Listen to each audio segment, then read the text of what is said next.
Hi friends, అందరికీ నమస్కారం. ఈరోజు రెండు తెలుగు రాష్ట్రాలు తెలంగాణ మరియు ఆంధ్రప్రదేశ్ బంగారం మరియు వెండి ధరలు ఏ విధంగా ఉన్నాయో తెలుసుకుందాం.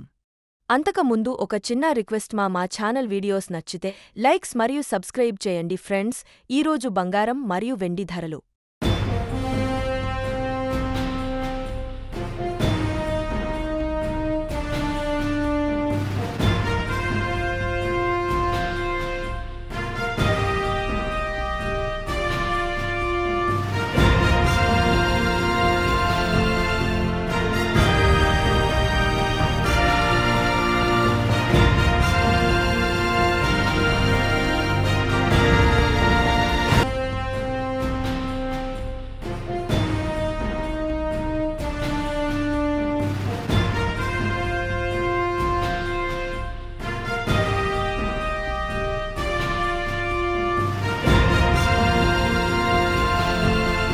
ఈ వీడియో నచ్చినట్లయితే లైక్ చేయండి, షేర్ చేయండి, సబ్స్క్రైబ్ చేయడం అస్సలు మర్చిపోవద్దు. అలాగే కింద బెల్ ఐకాన్ కూడా కొట్టేయండి.